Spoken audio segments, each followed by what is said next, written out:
Welcome back mga kayos oil. Meron kaming dinadiagnose dito 2019 na Montero 3rd generation. Naging problema nito, ayaw nang umandar. Then troubleshoot namin, tinignan namin sa MUT3, wala namang naging trouble code.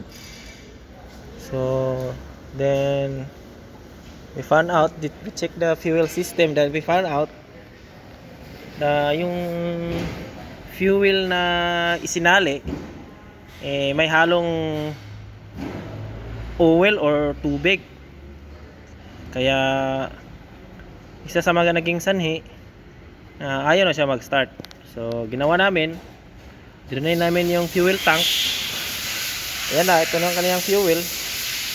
Saka sasalin namin ng bagong langis, crudo.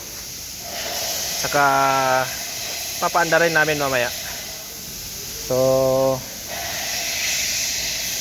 update ko kayo mamaya kung anong maging resulta.